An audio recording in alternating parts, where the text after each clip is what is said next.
گزارش ہے کہ انشاءاللہ سارے ساتھی جو ہیں ممبر کے قریب قریب آ جائیں انشاءاللہ. جتنے جلدی انشاءاللہ قریب قریب ہوں گے انشاءاللہ اتنی جلدی بات شروع ہو جائے گی. ساتھی انشاءاللہ آگے آ جائیں. جن کو کوئی مجبوری یا کوئی معذوری نہ ہو تو انشاءاللہ وہ دیواروں کے ساتھ ٹیک لگا کے نہ بیٹھے، انشاءاللہ قریب قریب آ جائیں انشاءاللہ.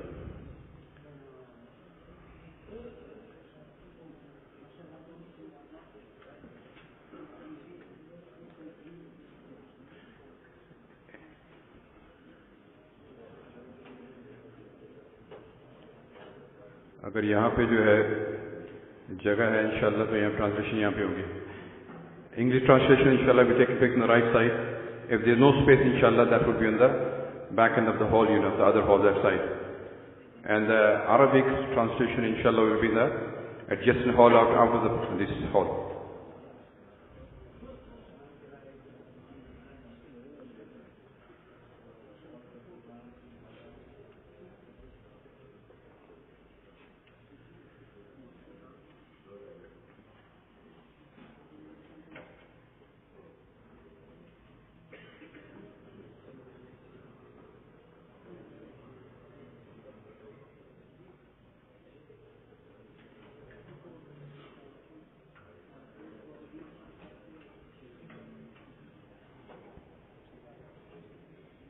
آگے مل مل کے بیٹھے انشاءاللہ قریب قریب آ جائیں اور ساتھی بھی آئیں گے ان کی جگہ چھوڑ دیں.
ہلنے والی کرسی کچھ نہیں ہے، کوئی پلاسٹک کی کرسی نہیں ہے آپ کے پاس، یا ہلنے بغیر والی اسٹریٹ ہو تو زیادہ اچھا ہے.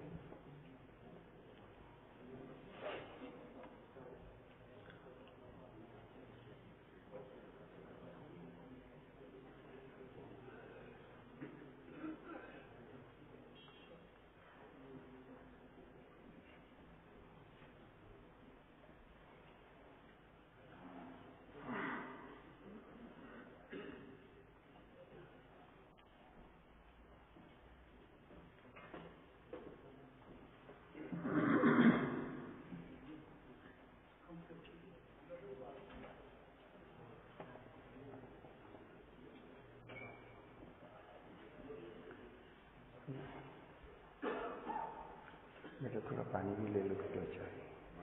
پانی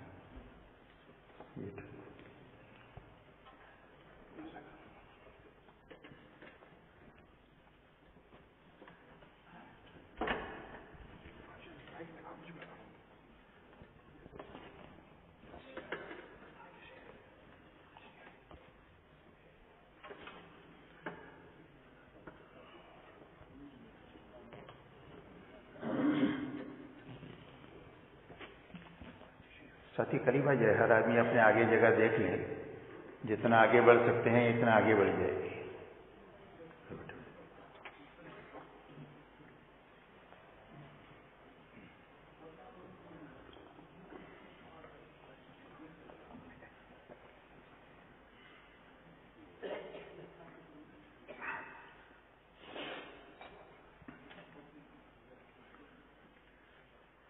نحمده ونصلي على رسوله الكريم. أعوذ بالله من الشيطان الرجيم. بسم الله الرحمن الرحيم. تبارك الذي بيده الملك وهو على كل شيء قدير الذي خلق الموت والحياة ليبلوكم أيكم أحسن عملا وهو العزيز الغفور. میرے محترم بزرگوں دوستو، اللہ جل شانہ ارشاد فرماتے ہیں کہ بہت ہی بابرکت ہے اللہ کی وہ پاک ذات جس کے قبضہ قدرت میں کائنات کے ہر چیز کی ملکیت ہے. اللہ ہی کائنات کے ہر ذرے کے بنانے والے اور پیدا کرنے والے ہیں، اس لیے کہ بنانا اللہ ہی کی شان ہے. انسانوں کے بس میں اللہ نے صرف اتنا رکھا ہے کہ اللہ کی بنائی ہوئی چیزوں کو اللہ کی دی ہوئی عقل استعمال کر کے اس کو کوئی شکل دے دے. پلاسٹک کو جوڑ کر کرسی بنا دیا، لکڑی کو جوڑ کر کشتی بنا دیا، لوہے کو جوڑ کر ٹرین بنا دیا. یہ انسانوں کے بس میں اللہ نے رکھا ہے. لکڑی لوہا پلاسٹک بنانا یہ صرف اللہ ہی کی شان ہے. سارے انسان مل کر ایک ذرہ نہیں بنا سکتے، نہ لکڑی کا، نہ لوہے کا، نہ پلاسٹک کا.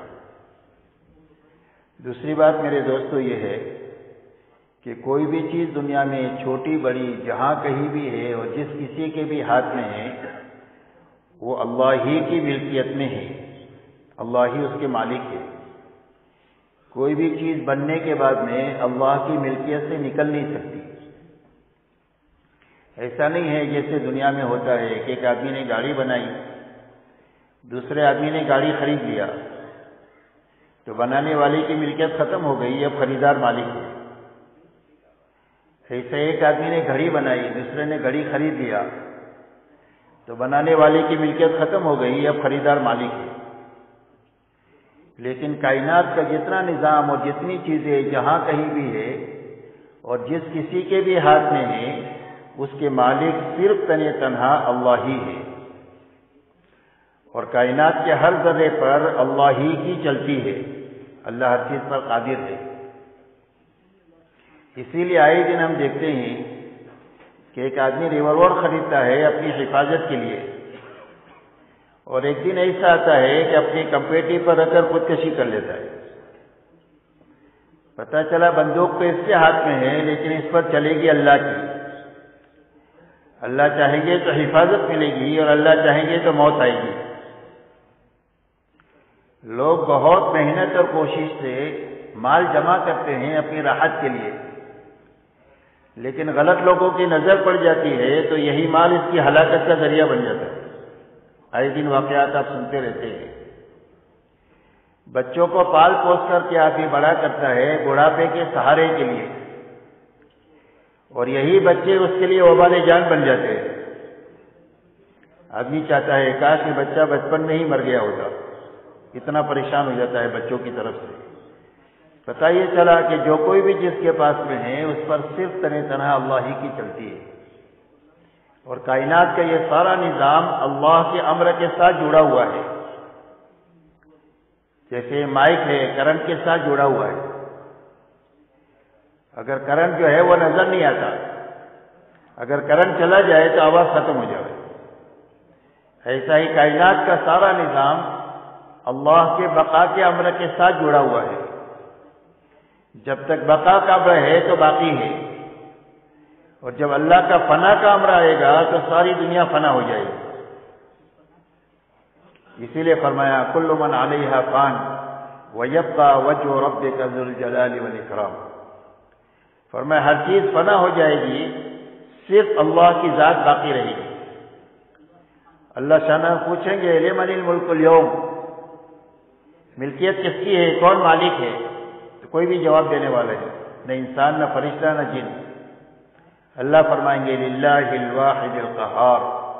ایک زبردست فن تنہا اللہ کے لیے پہلے بھی ملکیت تھی، آج بھی اللہ ہی مالک ہے اور آئندہ بھی مالک اللہ ہی رہیں گے. اس لیے میرے دوستو یہ بنیادی بات سمجھنے کی ہے کہ بنانے والی بھی اللہ ہے اور مالک بھی اللہ ہے اور اس پر چلتی بھی اللہ ہی کی ہے. اسی لیے اللہ تعالیٰ نے موسیٰ علیہ السلام کو یہ پوچھ کر کے پوری انسانیت کو یہ بات سمجھائی ہے کہ مخلوق کا درجہ کیا ہے بنی ہوئی چیزوں کا۔ حضرت موسیٰ علیہ السلام سے پوچھا کہ آپ کے داہنے ہاتھ میں کیا ہے؟ فرمایا یہ تو میری لکڑی ہے، میں اس پر ٹیک لگاتا ہوں اور بکریوں کے لیے پتے ڈالتا ہوں اور بڑے کام اس سے میرے نکلتے ہیں۔ تو اللہ تعالیٰ نے کہا کہ اس کو زمین میں ڈال دو۔ تو زمین پر ڈال دیا تو ایک بہت بڑا اژدہا بن گیا اور موسیٰ علیہ السلام ڈر رہے۔ فطری بات ہے ڈرنا۔ تو اللہ تعالیٰ نے حکم دیا کہ آپ ڈرو نہیں، اس کو پھر پکڑ لو۔ جب اس کو پکڑ لیا تو پھر لاٹھی بن گئی۔ تو اللہ نے اس بات کو سمجھایا کہ یہ کیا ہے؟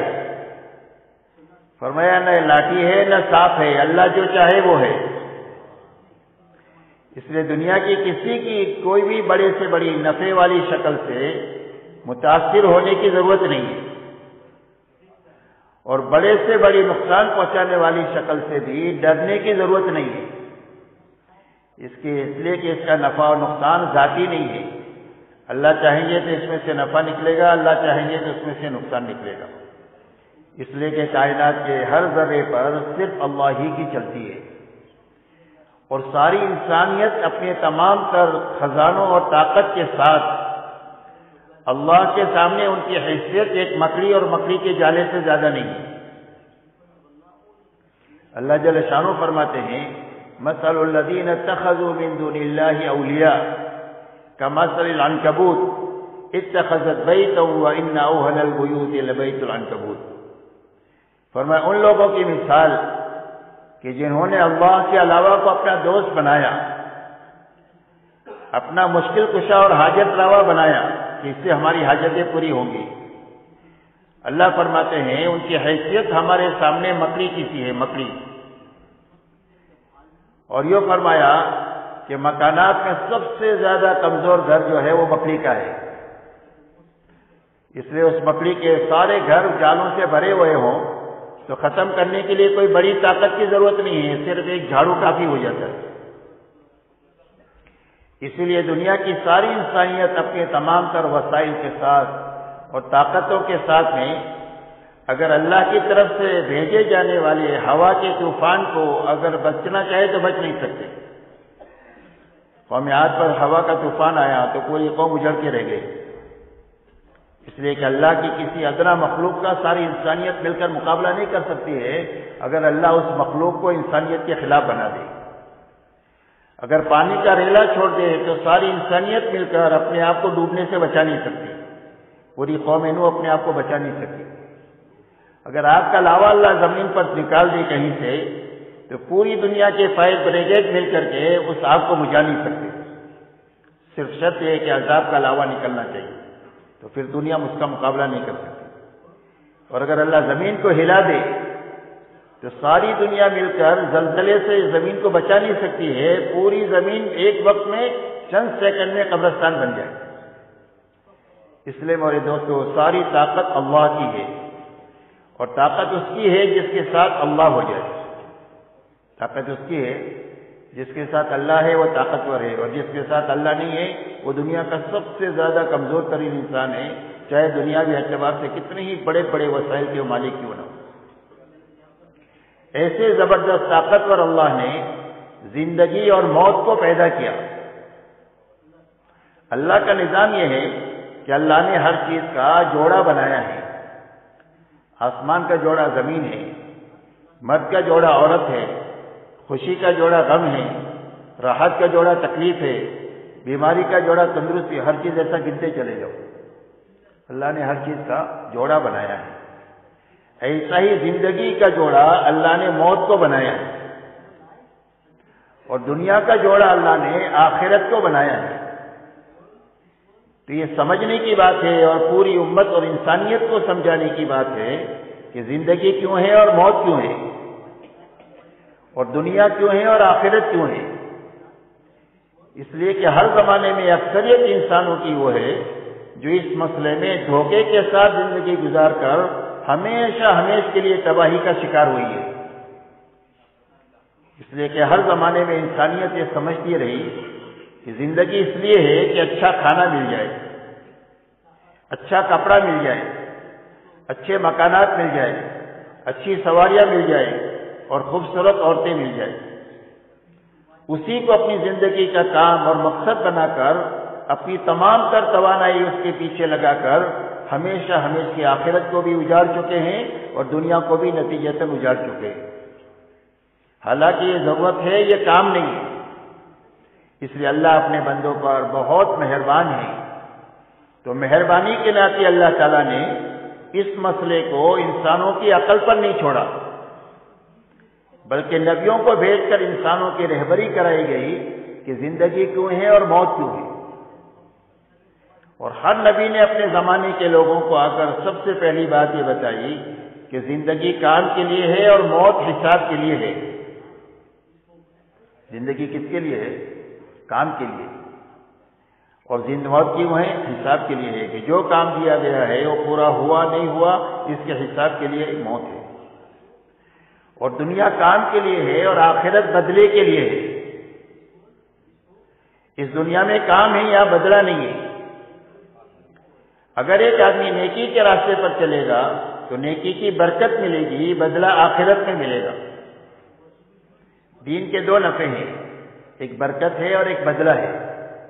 جیسے درخت کے دو نفع ہیں، ایک سایہ ہے ایک پھل ہے، تو سایہ ہمیشہ ملتا ہے اور پھل موسم پر ملتے ہیں۔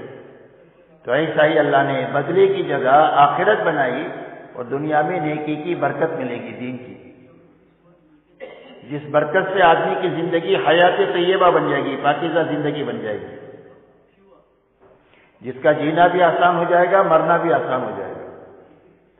اگر ایک آدمی برائی کے راستے پر چلے گا تو اس کی نحوست اور بے برکتی دنیا میں ہوگی اور اس کا عذاب آخرت میں ہوگا۔ اور اس نحوست اور بے برکتی کا اثر یہ ہوگا کہ وسائل کی فراوانی کے باوجود بھی زندگیاں تنگ ہوگی۔ اسی لیے اللہ نے قرآن میں فرمایا وَمَنْ أَعْرَضَ عَنْ ذِكْرِي فَإِنَّ لَهُ مَعِيشَةً ضَنْكًا، فرمایا جو ہمارے ذکر اور اطاعت سے اعراض کرے اور اپنی من چاہی اور اپنی جی چاہی پر چلے، اللہ فرماتے ہیں ہم ان کی زندگیوں کو تنگ کر دیں گے۔ اب دیکھ لو دنیا میں خودکشی کرنے والے فقیر لوگ نہیں ہوتے کہ بھوکے لوگ مر جاتے ہوں، جن کے پاس وسائل کی فراوانی ہے، لیکن اللہ نے زندگیوں کو اتنا تنگ کر دیا کہ جینے کے بجائے مرنے کو پسند کرتے ہیں۔ اس لیے میرے دوستو، یہ دنیا کام کی جگہ ہے اور آخرت بدلے کی جگہ ہے، اور بدلے کی جگہ اللہ نے بڑی بنائی، اس لیے کہ دین کا بدلہ بہت بڑا ہے، تو دنیا اس کی متحمل نہیں۔ اس لیے ہر زمانے میں نبیوں نے آ کر کے سب سے پہلا کام انسانوں کو یہ بتایا یا قوم اعبدوا اللہ ما لکم من الہ غیرہ۔ ہر نبی کی ایک ہی دعوت ہے سب سے پہلی کہ اے میری قوم، ایک اللہ کی عبادت کرو، اس کے سوا تمہارا کوئی معبود نہیں ہے۔ عبادت کے لائق صرف ایک اللہ کی ذات ہے، لا معبود بحق الا اللہ۔ عبادت کے لائق صرف ایک اللہ کی ذات ہے۔ تو تمہاری زندگی کا مقصد اللہ کی عبادت ہے۔ ہر زمانے کے نبی نے یہ دعوت دیا۔ تو عبادت کے معنی کیا ہے؟ عبادت کے معنی ہے اطاعت کے، کہ پوری زندگی جس میں جو کرنے کے کام اللہ نے بتلائے ہیں اس کو کرتے ہوئے زندگی گزارنا، اور جن چیزوں سے بچنے کے لیے کہا گیا ہے اس سے بچتے ہوئے زندگی گزارنا، یہ عبادت ہے، اور اسی کا نام اطاعت ہے۔ کرنے کے کام کرتے ہوئے اور بچنے کی چیزوں سے بچتے ہوئے جینا، یہ عبادت ہے، اطاعت ہے، یہ بندگی ہے۔ اس لیے اپنی ذاتی زندگی کو سب سے پہلے دینداری والی بنانا، ہر مرد اور عورت کا سب سے پہلا کام یہ ہے، دینداری کے ساتھ جینا، دینداری کے ساتھ مرنا، اور پوری دینداری زندگی میں لانے کی محنت کے ساتھ جینا۔ اس لیے کہ محنت کے ساتھ چلنے کا نفع یہ ہوگا کہ یا تو محنت کے راستے سے زندگی کی تکمیل ہو جائے گی دین کی، اور دین میں حقیقت بھی پیدا ہو جائے گی، اور اگر کبھی کمی کوتاہی رہ گئی تو محنت کی برکت سے اللہ کی یہاں سے معافی ہو جائے گی۔ محنت کا یہ نفع ہے، محنت کے ساتھ جینے اور مرنے کا۔ کتابوں میں یہ واقعہ آتا ہے کہ ایک آدمی نے 100 آدمیوں کو قتل کیا۔ ایک اللہ والے سے کہا کہ میری بخشش ہو سکتی ہے؟ انہوں نے کہا ضرور ہو سکتی ہے اور تیری توبہ قبول بھی ہو سکتی ہے، لیکن جس ماحول میں تو ہے یہ برے لوگوں کا ماحول ہے، تو یہاں اپنی توبہ پر تو جم نہیں سکے گا، اس لیے تو یہاں سے آگے ایک نیک لوگوں کی بستی ہے وہاں چلا گیا۔ تو یہ اچھا بننے کی نیت سے یہاں سے چلا، اور مقدر کی بات کہ ابھی پہنچا نہیں تھا اور موت کا فرشتہ آ گیا، رحمت کے فرشتے بھی آ گئے اور عذاب کے فرشتے بھی آ گئے، یہ کہہ رہے ہم لے کر جائیں گے، یہ کہہ رہے ہم لے کر جائیں گے۔ تو اللہ تعالیٰ نے ایک فرشتے کو فیصل بنا کر کے بھیجا کہ زمین کو ناپو کہ نیکوں کے قریب ہے یا بروں کی بستی کے قریب ہے، اور زمین کو اللہ نے حکم دیا کہ بروں سے دور ہو جا اور نیکوں کے قریب ہو جا، اور رحمت کے فرشتوں نے اس کی روح کے لیا۔ یہ کس کی برکت ہے؟ یہ محنت کی برکت ہے کہ اس نے اچھا بننے کی نیت سے محنت شروع کی اور اسی حالت میں موت آئی محنت کرتے ہوئے، تو اللہ تعالیٰ نے اس کی کمی کوتاہی کو معاف کر کے نیکوں کے ساتھ اس کا حشر کر دیا۔ اس لیے میرے محترم دوستو، سب سے پہلا کام ہے اپنی ذاتی زندگی کو دینداری والی بنانا، اور دینداری میں پہلا مطالبہ اللہ کی طرف سے ہے، ایمان والوں سے، یا ایھا الذین آمنوا ادخلوا فی السلم کافۃ ولا تتبعوا خطوات الشیطان انہ لکم عدو مبین۔ اللہ جل شانہ ایمان والوں سے کہتے ہیں کہ اے ایمان والو، اسلام میں پورے داخل ہو جاؤ اور شیطان کے نقش قدم پر مت چلو، اس لیے کہ شیطان تمہارا کھلا ہوا دشمن ہے۔ اس آیت کریمہ کے شان نزول کے بارے میں مفسرین نے یہ لکھا ہے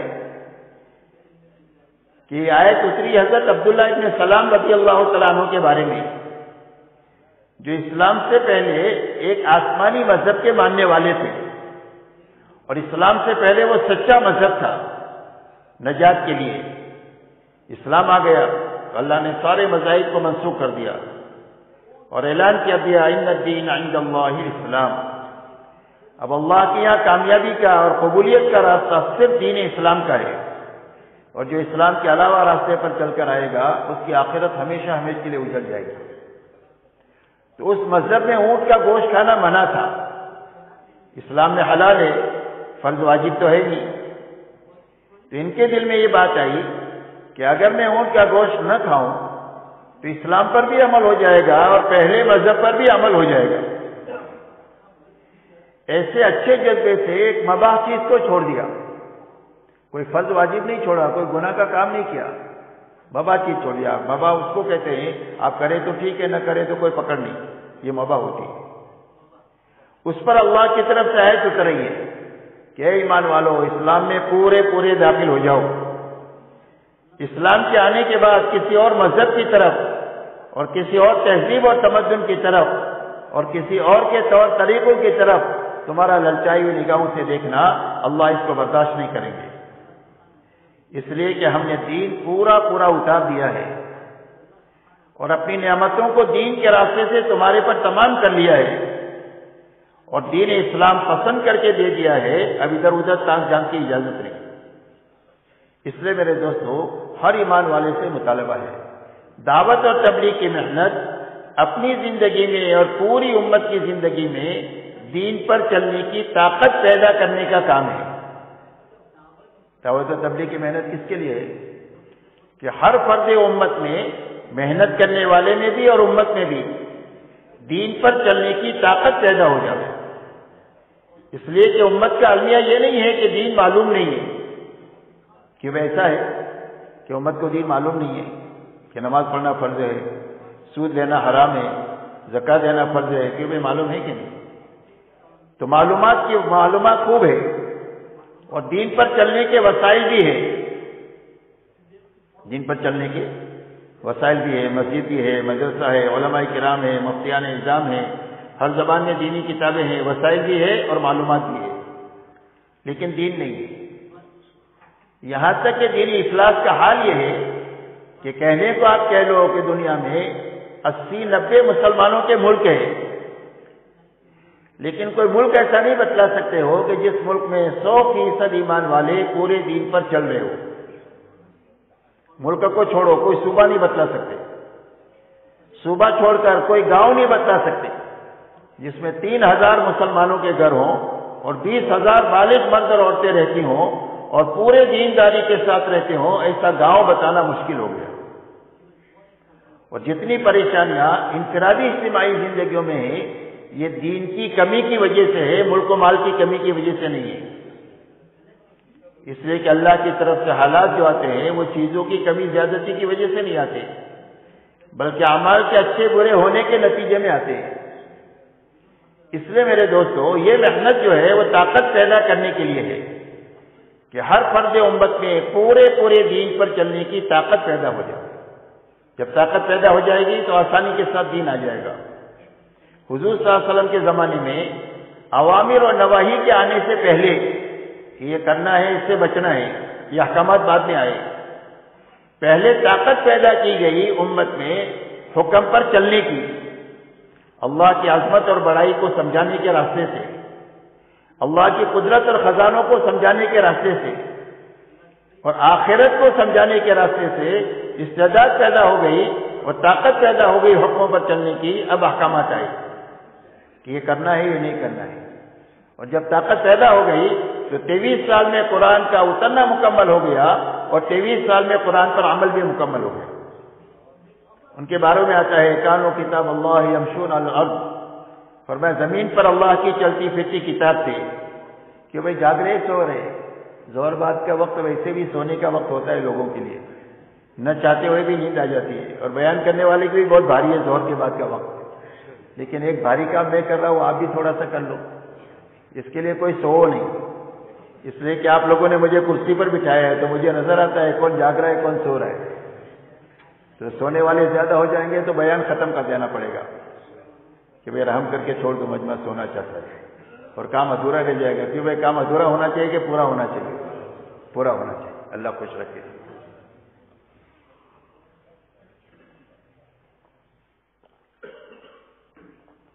جاگتے رہنے کا آسان راستہ یہ ہے کہ آپ نیچے نہ دیکھو،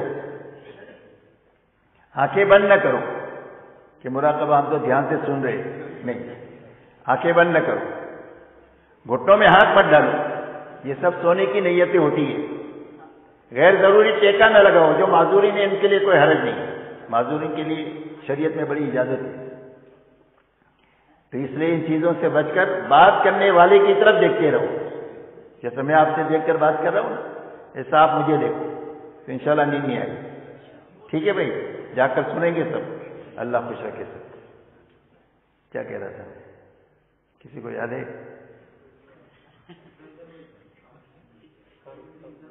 ہاں ایک صحابی سے پوچھا کہ تمہارا قرآن کہاں ہے؟ تو ایک صحابی کی طرف اشارہ کر کے فرمایا یہ اللہ کی کتاب ہے جو زمین پر چل پھر رہی ہے. جتنے کرنے کے کام ہیں سب اس کی زندگی میں ہیں. اور ایک صحابی کی بات نہیں، 100% صحابہ کی یہی بات ہے. اس لیے کہ سب سے اللہ راضی ہو گئے دین کی وجہ سے، اور دین کی محنت کی اعلیٰ سطح ہونے کی وجہ سے اللہ سب سے راضی ہو گئے. اور اللہ جس سے راضی ہوں گے جس کی زندگی میں پورا دین ہو، دین کے وہ معیار ہو محنت کا جو اللہ کے پسند جائے تو اللہ اسے راضی ہو جائے. تو استعداد بننے کی وجہ سے ہوئی. استعداد پیدا کرنے کے لیے تبلیغ کا کام ہے. اسی لیے تبلیغ کی محنت میں سب سے پہلا نمبر جو ہے وہ ایمان کا ہے. اس لیے کہ طاقت جو آدمی کے اندر میں پیدا ہوگی وہ ایمان کے راستے سے پیدا ہوگی. کہ آدمی کے پاس میں 2 لائن کا یقین بننا چاہیے. ایک اللہ کی ذات اور صفات کا یقین بنے، ایک اللہ کے وعدے اور وعید کا یقین بنے. اللہ نے یہ 2 بنیادیں اتاری ہے، ایمان اور علم. کیا بنیادیں اتاری؟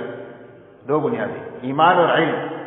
حضور صلی اللہ علیہ وسلم فرماتے ہیں اللہ نے مجھے جن 2 چیزوں کے ساتھ بھیجا ہے یعنی ہدایت اور علم کے ساتھ، اس کی مثال بارش کے پانی کی سی ہے. بارش آتی رہے تو پوری دنیا ہری بھری رہے اور ساری مخلوق زندہ رہے، اور بارش کا آنا بند ہو جائے تو پوری دنیا ویران ہو جائے اور ساری مخلوق مر جائے. اس لیے کہ ہر مخلوق کی حیات اللہ نے پانی میں رکھی ہے. اس لیے طاقت پیدا کرنے کے لیے سب سے پہلی بنیاد لا الہ الا اللہ محمد رسول اللہ ہے. کہ آدمی کا یقین یہ بنے کہ میری زندگی کے بننے کا تعلق صرف ایک اللہ کی ذات کے ساتھ ہے. اللہ ہی زندگیوں کو بناتے ہیں، اللہ ہی زندگیوں کو اجاڑتے ہیں۔ آج تک جتنوں کی بنی ہے اللہ کے بنانے سے بنی ہے، اور آج تک جتنوں کی اجڑی ہے اللہ کے اجاڑنے سے اجڑی ہے۔ اور اللہ کے زندگی کے بنانے کا ایک ہی ضابطہ ہے، وہ صرف محمد الرسول اللہ ہے۔ کہ زندگی کس کی بنے گی؟ فرمایا زندگی اس کی بنے گی جو محمدی بن کر جیے، محمدی بن کر کے مرے، سر کے بالوں سے لے کر پیر کے ناخن تک محمدی، جوتا پہننے سے لے کر نماز میں محمدی، اور شادی بیاہ سے لے کر حکومت کرنے میں محمدی، اپنی پوری زندگی کی حرکت اور سکون میں محمدی بن کر جو جیے گا اور محمدی بن کر کے مرے گا، اللہ اس کی زندگی کو بنا دیں گے۔ جھوپڑا ہے تو جھوپڑے میں بنا دیں گے، محل میں ہے تو محل میں بنا دیں گے۔ اس لیے سب سے پہلی محنت جو ہے وہ کلمہ بنانے کی ہے، دوسری محنت اپنی عبادت کو ٹھیک بنانے کی ہے کہ ہماری عبادت کی لائن صحیح ہو جائے، حقیقت والی بن جائے۔ عبادت میں جانی عبادت بھی ہے اور مالی عبادت بھی ہے۔ نماز روزہ جانی عبادت ہے، زکوٰۃ مالی عبادت ہے، اور حج جانی مالی دونوں عبادت ہے، اس میں جان بھی لگتی ہے مال بھی لگتا ہے۔ تو سب سے پہلے آدمی کی نماز بنے، اور نماز ایسی بنے جو اس کی 24 گھنٹے کی زندگی کو بنا دے۔ اس لیے تبلیغ میں دوسرا نمبر نماز کا ہے کہ زندگی جو بنے گی وہ نماز کے راستے سے بنے گی۔ حضرت عمر رضی اللہ تعالیٰ عنہ کے زمانے میں ایک نوجوان کی آنکھ لگ گئی ایک لڑکی سے، تو اچھا زمانہ تھا نیک لوگوں کا، تو لڑکی نے لڑکے سے یہ کہا کہ آگے کی بات تو اپن بعد میں کریں گے، پہلا کام تم یہ کرو کہ 40 دن تکبیر اولیٰ کے ساتھ امیر المومنین کے پیچھے نماز پڑھ لو۔ تو اس جوان نے 40 دن تکبیر اولیٰ کی نماز پڑھی، تکبیر اولیٰ کے ساتھ، تو اس کا اثر یہ ہوا کہ لڑکی کا دھیان بھی نکل گیا، محبت بھی نکل گئی، اللہ کی محبت دل میں پیدا ہو گئی۔ اتنی طاقتور چیز نماز ہے۔ اللہ والے فرماتے ہیں کہ گھر کا دھواں باہر جو جائے گا اسی کھڑکی سے جائے گا، اور تازہ ہوا اندر جو آئے گی وہ یہیں سے آئے گی۔ رذائل زندگیوں سے نکلیں گے وہ نماز کے راستے سے نکلیں گے، اور خسائل زندگیوں میں جو آئیں گے وہ نماز کے راستے سے آئیں گے۔ اس لیے نماز بنے، روزہ بنے، اس لیے کہ روزے کی خاصیت بتائی کہ آدمی میں تقوی پیدا ہو، اور تقوی بہت بڑی نعمت ہے کہ حرام سے بچنے کی طاقت پیدا ہو جائے، تو آدمی سب سے بڑا عبادت گزار ہے۔ حضرت عمر رضی اللہ تعالیٰ عنہ سے ایک مرتبہ حضرت عبد الرحمن ابن عوف نے فرمایا کہ امیر المؤمنین آپ جو ہے وہ سارا بیت المال خالی کر دیتے ہیں ہر وقت میں، اگلی ضرورت کے لیے کچھ رکھتے ہی نہیں ہے، حالانکہ مسلمانوں کو کل ضرورت پیش آ سکتی ہے تو کچھ پہلے رکھنا چاہیے۔ تو حضرت عمر نے یہ فرمایا کہ عبد الرحمن تیری زبان سے شیطان بول رہا ہے، اور یہ فرمایا کہ اللہ نے ہم کو تقوی دیا ہے، تو جب کبھی بھی ہمارا کوئی مسئلہ آئے گا تو تقوی کے راستے سے حل ہو جائے گا۔ اتنی بڑی نعمت ہے، اور یہ نعمت ملتی ہے روزہ اچھا رکھنے کے نتیجے میں۔ تو روزہ ایسا رکھا جائے جو تقوی پیدا کر دے زندگی میں۔ زکوٰۃ ایسی دی جائے کہ اندر کا بخل ختم ہو جاوے، بخل کے ختم کرنے کے لیے زکوٰۃ ہے کہ بخل ختم ہو جاوے، اس لیے کہ بخل جہنم کا درخت ہے اور سخاوت جنت کا درخت ہے۔ اس لیے حج زکوٰۃ ایسی اچھی طریقے سے دی جائے کہ بخل قدر ختم ہو جانا چاہیے اور سخاوت پیدا ہو جانی چاہیے۔ حج ایسا اچھی طریقے سے کرنا کہ جو زندگیوں میں کامل اطاعت کو زندہ کر دے۔ کیا کر دے؟ کامل اطاعت کو زندہ کرنے کے لیے حج ہے۔ اس لیے حج کے ارکان بعض مرتبہ ایسے ہیں کہ اگر آدمی عقل سے سوچے تو سمجھ میں نہیں آئے گا کہ وہ پتھر کو کنکری مارتے ہیں جو، وہ آدمی کوئی آدمی عقل والا بے ایمان سے خالی آدمی اس کو دیکھے تو اس کو سمجھ میں آئے گا کہ یہ سمجھداری کا کام ہے؟ وہ کہے گا سب پاگل لوگ اتنے ساری دنیا میں ہو گئے کیا؟ لیکن اللہ نے اتنی بڑی نیکی بنا دیا کہ ایک ایک پتھر پر ایک مہلک گناہ اللہ معاف کریں گے۔ تو کیوں کریں گے؟ اس لیے کہ کنکری تم جو مار رہے ہو ہمارے حکم سے مار رہے ہو، ہمارے حکم کی طاقت ہے کہ اس پر تم کو یہ نیکی ملے، تو تمہارا اتنا بڑا فائدہ ہو جائے گا۔ کہ مغرب کی نماز عرفات میں پڑھنے کے بجائے آپ کو مزدلفہ میں پڑھنی، عشاء کے وقت میں۔ کہ کیوں پڑھنی ہے؟ کہ ہمارا حکم ہے اس کے لیے پڑھنی ہے۔ تم جو ہے وہ اپنی چاہت کے پابند نہیں ہو، تم ہمارے حکم کے پابند ہو. جو حکم ہم دے سمجھ میں آئے تو بھی کرو، نہ سمجھ میں آئے تو بھی کرو. تو کامل اطاعت کو سکھانے کے لیے اللہ نے حج دیا، تو ہماری عبادت کی لائن اچھی بن جائے، چاہے جانی ہو چاہے مالی ہو. ہماری معاشرت کی بنیادیں وہ بن جائے جو حضور صلی اللہ علیہ وسلم کی معاشرت کی بنیادیں تھیں. آپ کی معاشرت کی بنیاد انصاف پر تھی. انصاف کہتے ہیں جو اپنے لیے پسند کرے، اپنے تمام ایمان والے بھائیوں کے لیے وہی پسند کرے، اس کو انصاف کہتے ہیں، عدل کہتے ہیں. اس کے پر اس کی بنیاد ہے اسلام کی، کہ جو اپنے لیے پسند کریں گے اپنے سارے ایمان والے بھائیوں کے لیے بہنوں کے لیے وہی چیز پسند کریں گے. اور اسلام اس معاشرت کی بنیاد احسان پر ہے کہ حق تو دے دیں گے، حق سے زیادہ بھی دیں گے. اس کو احسان کہتے ہیں، حق سے زیادہ دینے کو. اور اس کی بنیاد ایثار پر ہے کہ ضرورت پڑے گی تو بھوکے رہ کر کے کھلا دیں گے اس کو. معمولی کپڑا پہن کر کے محتاج کو کپڑا پہنا دیں گے. معمولی مکان بنا کر کے ضرورت مند کو مکان بنا دیں گے. ایثار کریں گے، اپنی ضرورت کو اٹکا دیں گے، دوسرے کی ضرورت پوری کرنے ایثار کو. حیا زندگی میں لائیں گے. ہماری اسلامی معاشرت کی بنیاد حیا پر ہے، اس لیے کہ حیا چلی گئی تو آدمی میں سے فرمایا اذا فاتک الحیا فافعل ما شئت، فرمایا حیا چلی گئی تو جو چاہے وہ کر، اب کوئی چیز رکاوٹ نہیں ہے آدمی کے لیے. اس کے لیے حیا پر ہے ہماری معاشرت کی بنیاد. اور ہماری معاشرت کی بنیاد سادگی پر ہے. کس پر ہے؟ سادگی پر ہے. زندگی سادہ رہے گی ہماری، کھانا بھی، پینا بھی، پہننا بھی، اوڑھنا بھی، مکان بھی، سواری بھی، ساری سادگی. اس لیے کہ سادگی ہوگی تو ساری جان مال بہت بچی رہے گی. اور جب اسراف زندگی میں آ جائے گا تو ساری جانی مالی طاقت کو کھا لے گا. اسراف کی مثال آگ کی ہے. آگ میں کتنا بھی لکڑی ڈالو سب کو جلا دے گی، اس کا پیٹ بھرے گا ہی نہیں. ایسا اسراف ہے. اسراف زندگی میں آتا ہے تو ساری جانی مالی طاقت کو کھا لیتا ہے. نہ دعوت کے لیے بچے، نہ عبادت کے لیے بچے، اور نہ اخلاق کے لیے بچے. اسراف نے کھا لیا. امت کا المیہ یہ نہیں ہے کہ جان مال نہیں ہے، جان مال بہت ہے، لیکن اسراف نے ساری جانی مالی طاقت کو کھا لیا ہے. اس لیے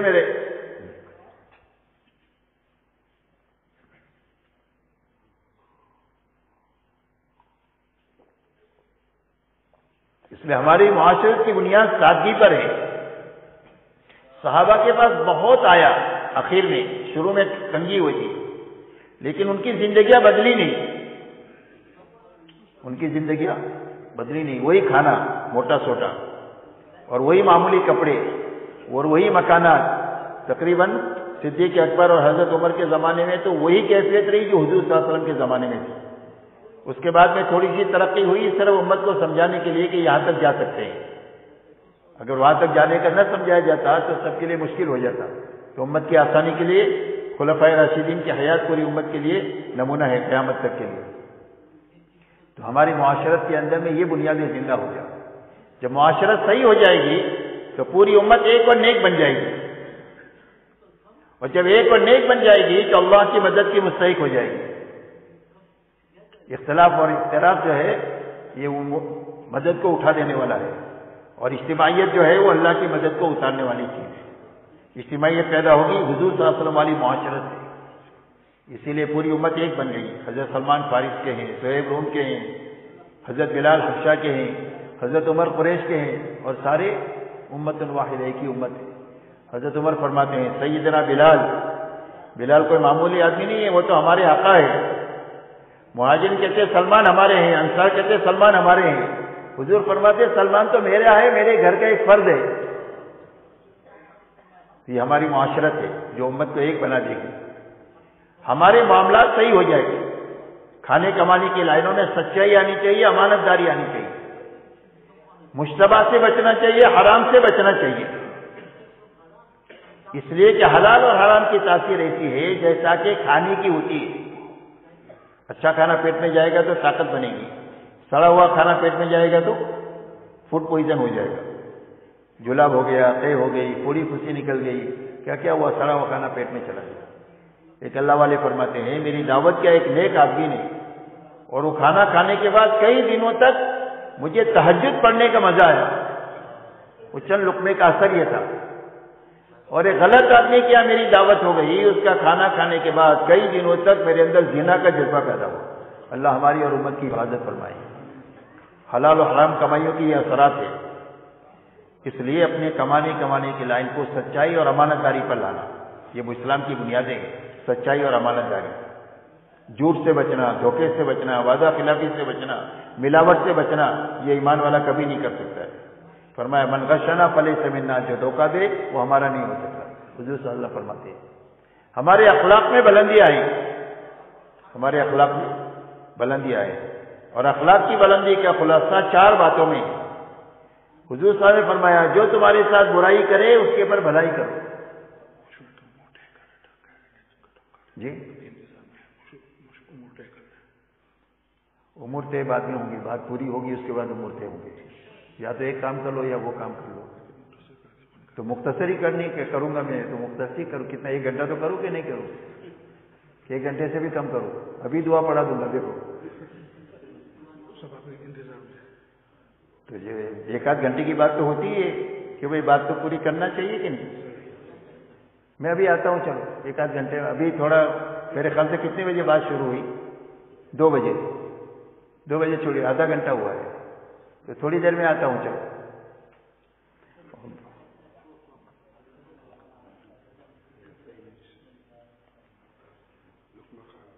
کہ جو تمہیں برائی کرے اس کے ساتھ بھلائی کرو، جو ظلم و زیادتی کرے درگزر کرو، جو رشتہ داری توڑے اس کے ساتھ رشتہ داری کو جوڑو، اور جو تمہیں کبھی چائے پانی کا نہ پوچھے اس کو کھلاؤ پلاؤ۔ یہ اخلاق ہے، حضور صلی اللہ علیہ وسلم نے فرمایا اولین اور آخرین کے اخلاق ہے۔ اور اپنی منزل اللہ کو بنانا، آخرت کو بنانا۔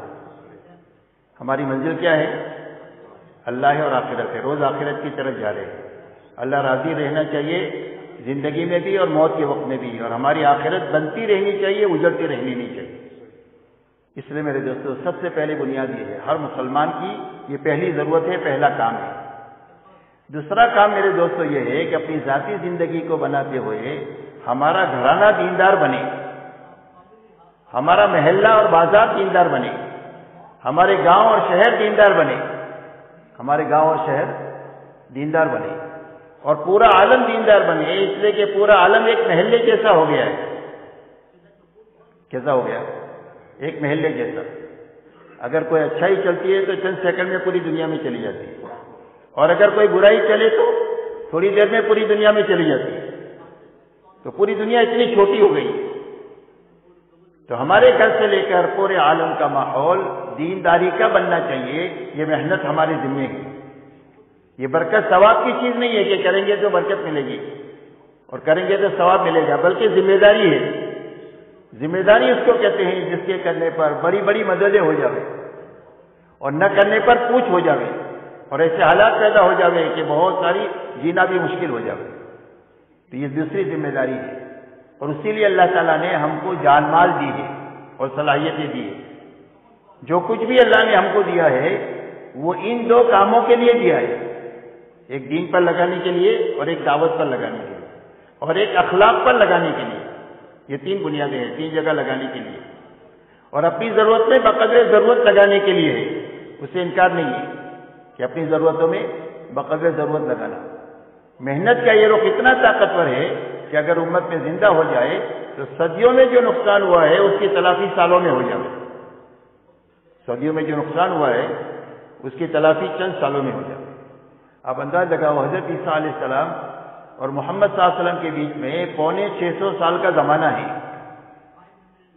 جس میں کوئی نبی نہیں آئے۔ جہالت آخری درجے کی اور گمراہی آخری درجے کی جب آپ کی بعثت ہوئی ہے، تو وہ جہالت اور گمراہی صرف 23 سال میں ختم ہوئی۔ تو اس کی کیا بنیاد ہے؟ اس کی بنیاد صرف محنت کا صحیح رخ ہے۔ کیا ہے؟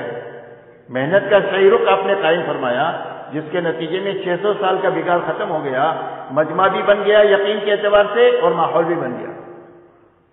تو محنت کا کیا رخ صحیح کیا کہ ہر ایمان والا اپنی جان مال دعوت پر لگاوے جتنا دعوت کا تقاضا ہے، عبادت پر لگائے جتنا عبادت کا تقاضا ہے، اخلاق پر لگائے جتنا اخلاق کا تقاضا ہے، اور اپنی اور اپنے گھر والوں کی ضرورت میں بقدر ضرورت لگاوے، اسراف سے بچ کر کے لگاوے۔ دین میں ملنگ پنا نہیں ہے، آپ کو کسی ضرورت سے روکا نہیں ہے کہ ضرورت کے پورا کرنے کا بھی حکم ہے، کمانے کا بھی حکم ہے، لیکن کمال میں حلال سے کمانا ہے، سنت طریقے پر پورا کرنا ہے. تو بقدر ضرورت لگنا، اسراف سے بچ کر کے لگنا. آپ نے محنت کا یہ رخ 100% ایمان والوں میں قائم کیا، جس محنت کے راستے سے ان کا اپنا دین بھی بن گیا اور پوری دنیا میں دین کے قائم ہونے کے لیے ماحول بھی بن گیا، صرف 23 سال میں. تو اس کی بنیاد کیا ہے؟ محنت کا صحیح رخ. دعوت اور تبلیغ کے ذریعے سے محنت کا یہ رخ امت میں زندہ کرنے کی کوشش ہے. یہ جو 4 مہینہ چلہ ہے، 3 دن ہے، یہ جو محنت ہے وہ ابتدائی محنت ہے. کیا محنت ہے؟ ابتدائی محنت. جیسے قرآن پڑھنے کے لیے کیا کرنا پڑتا ہے؟ الف با تا پڑھنا پڑتا ہے. ڈاکٹر بننے کے لیے کیا کرنا پڑتا ہے؟ ABCD پڑھنا پڑتا ہے. تو ABCD آخری درجہ ہے کہ ابتدائی درجہ ہے؟ الف با تا ابتدائی درجہ ہے. ایسا ہی تبلیغ کی یہ جو ترتیب ہے یہ ابتدائی ترتیب ہے کہ اس ابتدائی ترتیب کو ایسے اچھے طریقے سے کیا جائے کہ آگے کی استعداد پیدا ہوتی چلی جائے. اس اچھی طریقے سے کیا جائے کہ آگے کی استعداد پیدا ہوتی چلی جائے، یہاں تک کہ وہاں پہنچے جہاں حضور صلی اللہ علیہ وسلم نے صحابہ کو چھوڑا ہے. مولانا الیاس صاحب سے پوچھا گیا کہ آپ اس محنت سے کیا چاہتے ہیں؟ فرمایا میں اس محنت سے یہ چاہتا ہوں کہ امت وہاں پہنچے اس محنت سے جہاں حضور صلی اللہ علیہ وسلم امت کو چھوڑ کر گئے تھے. یہ ہماری منزل ہے صحابہ کہ ہم کہاں جائیں گے اس محنت سے؟ صحابہ تک. تو یہ نیت بنا کر کے چلتے رہنا، یا تو اللہ پہنچا دیں گے، نہیں پہنچے تو ان کے ساتھ حشر فرما دیں گے. اس لیے کہ اللہ کا نظام یہ ہے کہ ایک آدمی نے حفظ شروع کیا اور حافظ بننے سے پہلے مر گیا تو اللہ اس کو کیسا اٹھائیں گے؟ حافظ اٹھائیں گے. حج کے لیے ایک آدمی ڈیوزبری سے نکلا، ایئرپورٹ پر مر گیا، اللہ اس کو حاجی اٹھائیں گے. صحابہ کو منزل بنا کر چلتے رہیں گے صحیح طریقے سے تو اللہ وہاں تک پہنچا دیں گے، نہیں پہنچے تو ان کے ساتھ حشر فرما دیں گے. دونوں حالتوں میں کام ہو جائے گا. اس لیے میرے دوستو ہماری محنت کی منزل یہ ہے، اور وہاں تک پہنچنے کی پہلی سیڑھی اچھا 4 مہینہ ہے. کیا ہے وہاں تک پہنچنے کا؟ اچھا 4 مہینہ. صرف 4 مہینہ وقت کا نہیں، اچھا 4 مہینہ یہ ہے کہ وقت بھی پورا ہو، ہر عمل کو بھی 120 دن ہو. یہ اچھا 4 مہینہ ہے. اچھا 4 مہینہ کس کو کہتے ہیں؟ کہ وقت بھی 120 دن کا اور ہر عمل کو بھی 120 دن. 120 دن 5 وقت کی نمازیں تکبیر اولیٰ کے ساتھ، 120 دن کا تہجد، 120 دن صبح شام کی تسبیح، صبح شام کی تعلیم، روزانہ 5 گشت، ہر عمل کو 120 دن. ہر جگہ جماعت جمع کرنے کی محنت، ہر جگہ مسجدوار جماعت بنانے کی محنت، ہر جگہ دن میں تھکنے کے بعد رات کو اللہ کے سامنے گھنٹوں نماز اور دعا میں آہوزاری کرنے کی محنت. یہ اچھا 4 مہینہ ہے. جب آدمی اچھا 4 مہینہ لگائے گا تو اللہ 2 چیزیں دیں گے. ایک تو دل کا رخ صحیح کر دیں گے. کیا کریں گے؟ آدمی اپنے دل کے تابع دنیا میں چلتا ہے. آدمی کو دماغ نہیں چلاتا، دل چلاتا ہے. تو سب سے پہلے اس محنت میں 4 مہینہ اچھا لگانے کی برکت سے اللہ دل کا رخ صحیح کر دیں گے. تو دل کا رخ صحیح ہو کیا ہے؟ کیا مانا اس کا؟ دل کا رخ اللہ کی طرف ہو جائے گا. اللہ سے اتنا تعلق ہو جائے گا کہ سب کو ناراض کر سکتے، اللہ کو نہیں کر سکتے. دل کا رخ اللہ کے حکموں کی طرف ہو جائے گا کہ مال کے اقتدار کے بڑے بڑے نقشوں کو توڑ سکتے ہیں، اللہ کے حکم کو نہیں توڑ سکتے. اور دلوں کا رخ آخرت کی طرف ہو جائے گا کہ دنیا کے نقصان کو برداشت کر سکتے ہیں، آخرت کے نقصان کو برداشت نہیں کر سکتے. یہ مانا ہے دل کا رخ صحیح ہونے کی. یہ نعمت اللہ 4 مہینہ اچھا لگانے کی برکت سے دے گی. دوسرا، اللہ فکر بدل دیں گے. دوسرا کیا کریں گے؟ فکر بدلے گا. اس لیے کہ محنت فکر کے تابع ہے. محنت کس کے تابع ہے؟ فکر کی. محنت تبلیغ کی اور فکر دنیا کا ہے. تو تبلیغ کیسی ہوگی؟ ادھوری تبلیغ، جیسے ابھی ہو رہی ہے وہ مری بکری اللہ کے نام ویسی. اور اگر فکر صحیح ہو گیا تو ایسی محنت ہوگی جیسے صحابہ نے کیا. اس لیے کہ محنت جو ہے وہ فکر کے تابع ہے. تو جب اچھا 4 مہینہ لگا دے گا تو اللہ فکر بدل دے گا. اور فکر دعوت کا بنے گا، اللہ کے کلمے کی سربلندی کا بنے گا، انسانیت کی ہدایت کا بنے گا کہ انسانوں کو ہدایت ملنی چاہیے. کروڑوں انسان کے گھر کا فکر بدلنے کے معنی یہ ہے کہ سارے کام کریں گے لیکن دعوت کی فکر غالب ہوگی. جیسے ایک آدمی کا ٹوپی بنانے کا کارخانہ ہے، تو کہیں جائے گا کیا دیکھے گا؟ میت میں جاوے تو اور شادی میں جاوے تو ٹوپی، کھاتا بھی ہے، پیتا بھی ہے، بچوں کو پالتا بھی ہے، پڑھاتا بھی ہے، لیکن فکر ٹوپی کا ہو گیا. تو ایسا ہی ہماری فکر جو ہے وہ تبلیغ کا ہو جائے کہ جس کی وجہ سے ہماری محنت کا رخ صحیح ہو جائے، بس یہاں تک کہ وہاں پہنچ جاوے جہاں سے ایک مجمع وہاں تک پہنچ جائے گا تو کام ہو جائے گا. پوری امت اللہ تعالیٰ سب کو نواز دے، لیکن ایک مجمع ہم نہیں جانتے کتنا، اللہ جانتے ہیں. 500 سے کام ہو جائے گا، 5000 سے کام ہو جائے گا، 5 لاکھ سے کام نہیں جانتے، اللہ جانتے ہیں. لیکن جب مجمع اس سطح پر پہنچے گا تو دنیا میں کام ہوگا. بات سمجھ میں آ رہی بھائی؟ اس کے لیے پہلا ہے 4 مہینہ. کون کون اس کے لیے اچھا 4 مہینہ لگانے کے لیے تیار ہے؟ بولو ماشاءاللہ. سب لوگ تیار ہے. کھڑے ہو کر نام لکھاؤ گے کہ ہاتھ اٹھاؤ گے؟ بولو. لکھاؤ تو اچھا ہے، لکھانا جو ہے وہ ایک اچھا طریقہ ہے. بتاؤ کہ انشاءاللہ 4 مہینہ لگانے کے لیے تیار ہو. میں نہیں کہتا کل جاؤ، 1 مہینے کے بعد جاؤ گے تو بھی چلے گا، لیکن ہر جگہ سے 4 مہینے کی جماعتیں بننی چاہیے اور 4 مہینے کی جماعتیں بن کر اچھا وقت لگا کر کے آنا چاہیے. بتاؤ بھائی ماشاءاللہ. اور بتاؤ کھڑے ہو کر کہ انشاءاللہ 4 مہینہ لگائیں گے. کہو کھڑے ہو کر، جلدی جلدی بتاؤ بھائی. وہاں مشورے میں بھی ساتھی انتظار کر رہے ہیں. کہو کھڑے ہو کر کے 4 مہینہ لگائیں گے انشاءاللہ. اچھا 4 مہینہ لگانے کی نیت سے اپنے آپ کو پیش کرو.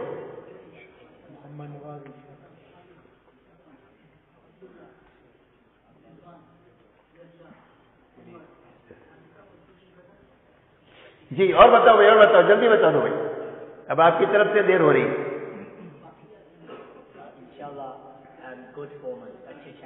اچھا 4 مہینہ سب اچھی نیت سے لکھاؤ. اچھا 4 مہینہ لگانے کی نیت سے لکھاؤ کہ وقت کا بھی 4 مہینہ، عمل کا بھی 4 مہینہ.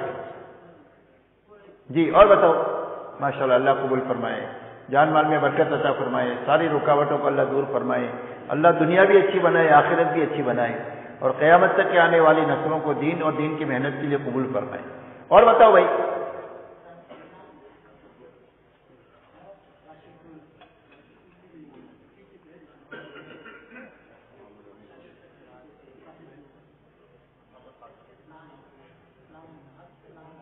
جی اور بتاؤ بھائی. ماشاءاللہ. اللہ قبول فرمائے. دیکھو بھائی وہ عرب ماشاءاللہ. اللہ قبول فرمائے. جی اور بتائیے. اچھا 4 مہینہ لگانے کے لیے پیش کرو اپنے آپ.